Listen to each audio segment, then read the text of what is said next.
What would you do if, on the day you got married, you didn't even know the name of the person you were marrying until that morning? No dating, no getting to know each other first, no choice, in a lot of cases, at all. Just a single day where your entire future was decided for you. This is the reality millions of ancient humans lived through. And the way marriage actually worked in the ancient world is so strange, so intense, and honestly so terrifying by today's standards, that once you hear it, you'll never look at a modern wedding the same way again. Stay till the end, because the last part of this story will completely change how you think about ancient humans and maybe even about love and marriage today. So let's start with the big question. Why did ancient marriage even exist in the first place? You're probably picturing something romantic, right? Two people falling in love, choosing each other, living happily ever after. That's mostly a modern idea. For most of human history, marriage had almost nothing to do with love at all. Let's rewind to the very beginning of organized human societies. In small ancient communities, survival was the only thing that mattered. Food, safety, shelter, protection from rival groups. And marriage became one of the most powerful survival tools humans had ever invented. Think about it this way. If your small tribe married into another nearby tribe, you weren't just gaining a spouse. You were gaining allies. More people to help hunt. More people to help defend the group if danger came. Access to new land, new resources, new knowledge. In a world where a single bad harvest or a surprise attack could wipe out your entire community, marriage wasn't romantic. It was strategic. It was survival. So here's the twist that surprises almost everyone. In most ancient cultures, you didn't choose who you married. Your parents did. Or your tribal elders. Or sometimes, entire groups of families negotiated it like a business deal, because in a very real sense, that's exactly what it was. Now imagine being a teenager in this world.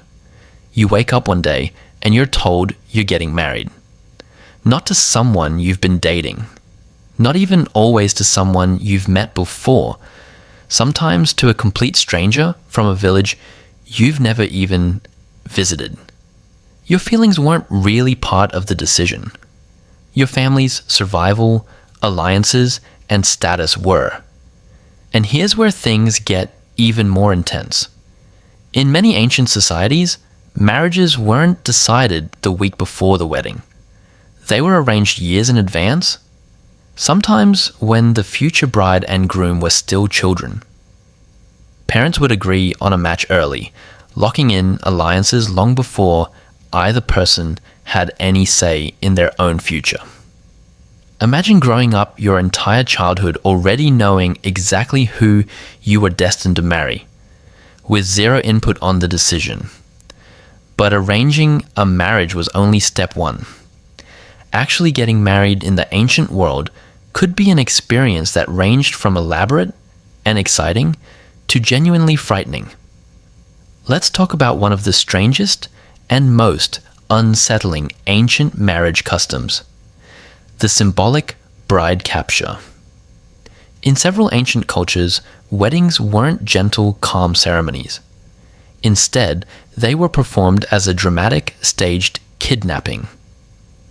The groom and his friends would rush in, sometimes on horseback, and the bride would be symbolically taken from her family, often with loud shouting, chasing, and staged struggle. Now, this wasn't real kidnapping in most documented cases. It was ritual, tradition, performance. But imagine being the bride in that moment, surrounded by shouting, grabbed, pulled away from your family in front of the entire community, even if everyone around you understood it was symbolic. It's not hard to imagine how genuinely overwhelming, and yes, frightening, that moment could feel. why did this tradition even exist? Historians believe it likely symbolized the bride's separation from her childhood family and her transition into a completely new life, almost like a dramatic, forced turning point. It represented loss, change, and the beginning of a new identity, all compressed into one intense stage event. And speaking of intense transitions, here's another detail that shocks people. In many ancient marriages, the bride didn't just marry a person, she married an entire family system. She would often leave her own home, sometimes permanently, and move into her husband's family household, where she now had to answer to her mother-in-law, follow entirely new household rules, and prove her worth in a completely unfamiliar environment. Now picture this from the bride's perspective. You're taken from everything familiar, your home, your parents, your daily routine, and placed into a new household where you're essentially the newest, lowest ranking member. Every mistake could be judged. Every custom had to be learned quickly. There was no gradual adjustment period. But here's a twist that makes the whole picture even more complicated. Marriage wasn't just an emotional transition. In many ancient cultures, it was also a financial transaction, and the terms of that transaction could be intense. In some societies, families paid what's called a bride price, essentially payment given by the groom's family to the bride's family as compensation for the loss of a daughter's labor and presence in the household. In other cultures, the opposite happened. A dowry was paid where the bride's family gave wealth, land, or goods to the groom's family, almost like proving the bride was a valuable addition to secure a good match. Now imagine being valued quite literally in goods, livestock, or land. Your worth measured not by your personality, but by what your family could offer, or what compensation your departure required. It's a jarring concept by modern standards, but in the ancient world, it was simply how alliances between families were formalized and protected. And here's where things get even more dramatic. In several ancient cultures, marriages came with tests.